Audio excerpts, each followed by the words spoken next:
Bandidos, how's everyone doing? Welcome back to Mel's Magic, episode 2. It's a bit chilly here today, so I'm a bit layered up. All right, I wanted to share a little encounter I had this morning. As I told you in my first episode, I have a series of morning rituals, and one of them is journaling, and another one is when I can, I go for a little walk just to help me reflect on things and to get some fresh air, help me wake up and get inspiration. I mean, nature is just wonderful. It's my way of reconnecting with not only grounding myself, but reconnecting with myself, my environment, and with the higher powers. So, on my walk this morning, I usually don't come across a lot of people, but this morning I first saw a lady, and then behind her was a little dog. It was her dog. And the little dog, as soon as he spotted me, he froze. And he just, he was like, I figured that he didn't quite know what to make of me. And the owner said, "Oh, Miley, Miley was the dog's name. Miley's not used to coming across people on our morning walks." So there was this little dog standing about 10 meters in front of me, totally petrified, big eyes looking at me, not sure what to do. And I gauged the situation, and within a few seconds, I just instinctively went down.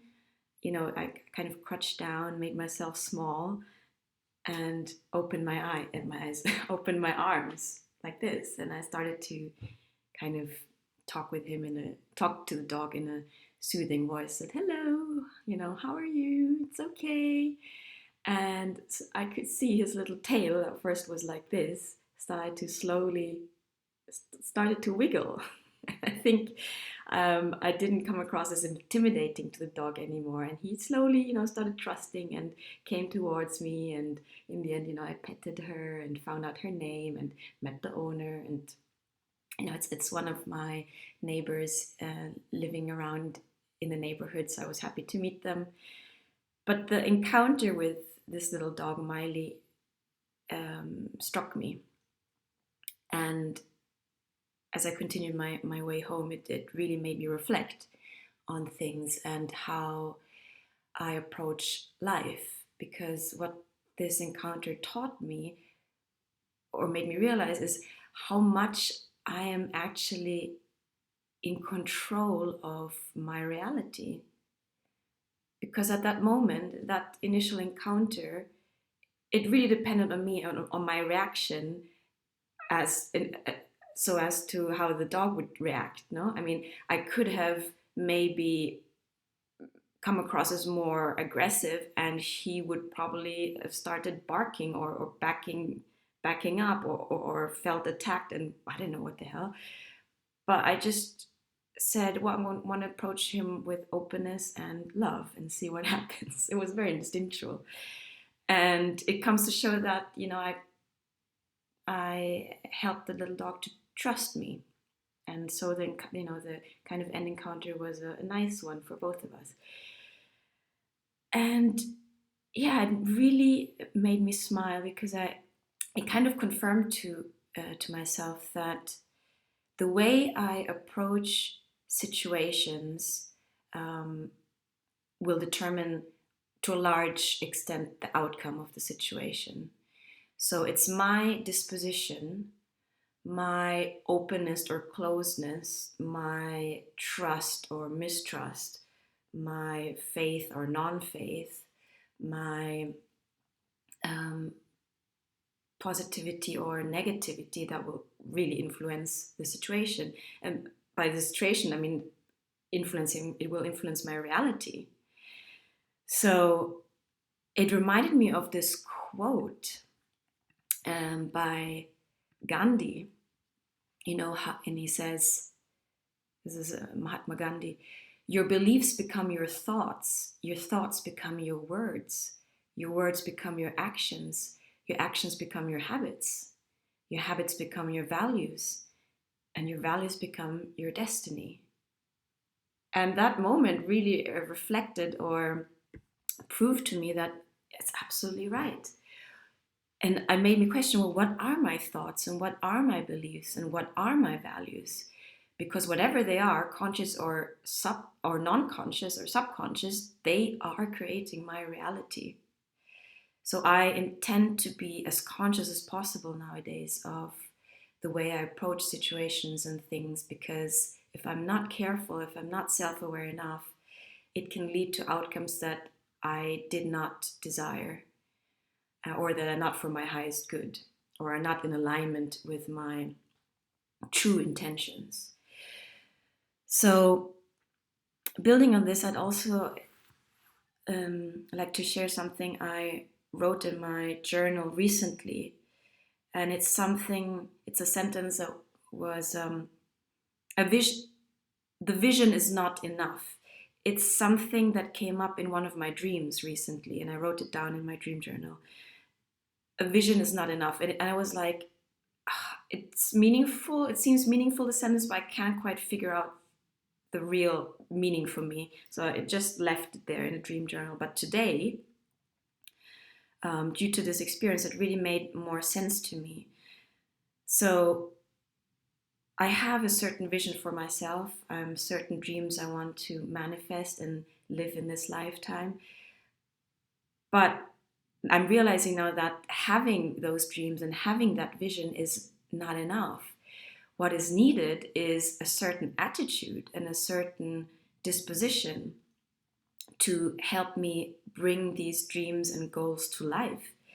And as the quote of Gandhi goes, no, I mean, everything, it's kind of layered on different layers. And what it comes down to is my true, the way I see the world and the way I see the universe. I think Einstein also said, what it really comes down to is, do you believe the universe is a benign place or not?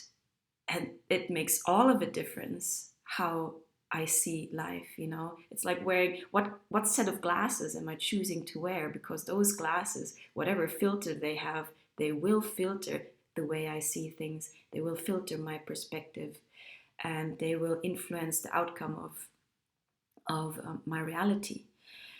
So it's good to have a certain vision of where I want to go, but also I need to check on my foundation premise. Do I have the right premise? Do I have the right values?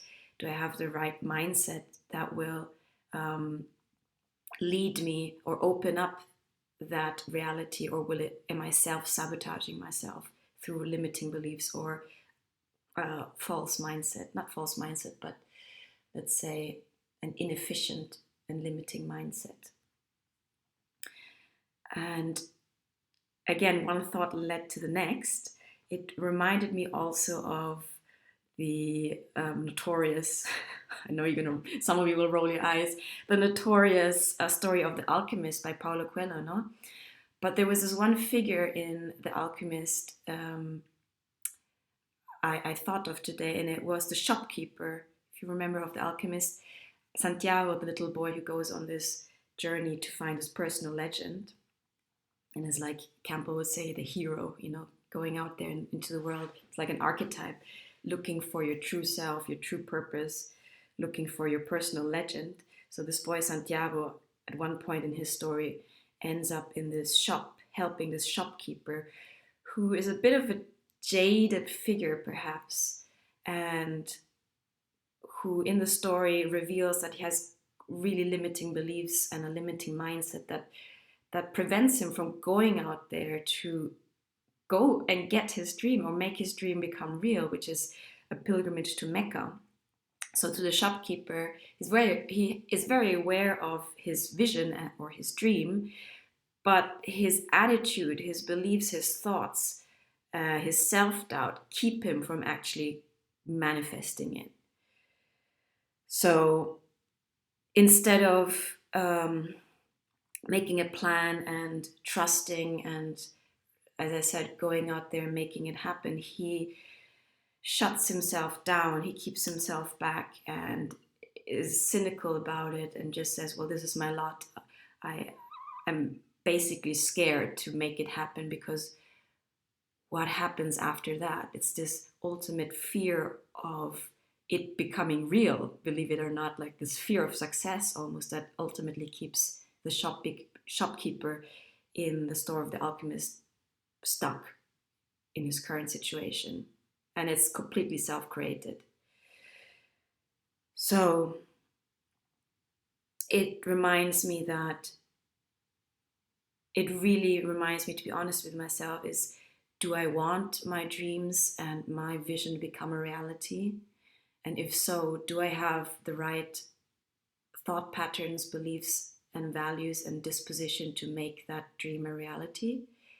If not, then am I willing to work on changing those patterns? Ultimately, I always have a choice. And it comes down to what I really want. Do I want it enough?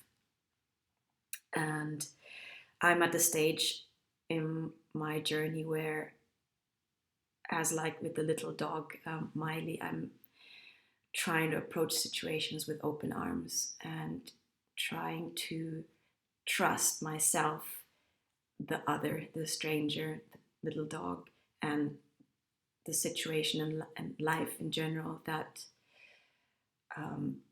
I am able to create the desired outcome. And with this, I wish you a wonderful day, and thank you for being here. I welcome any comments. You can like, share, and subscribe to my channel, Mel's Magic, and I will keep you posted on my next episode. Lots of love.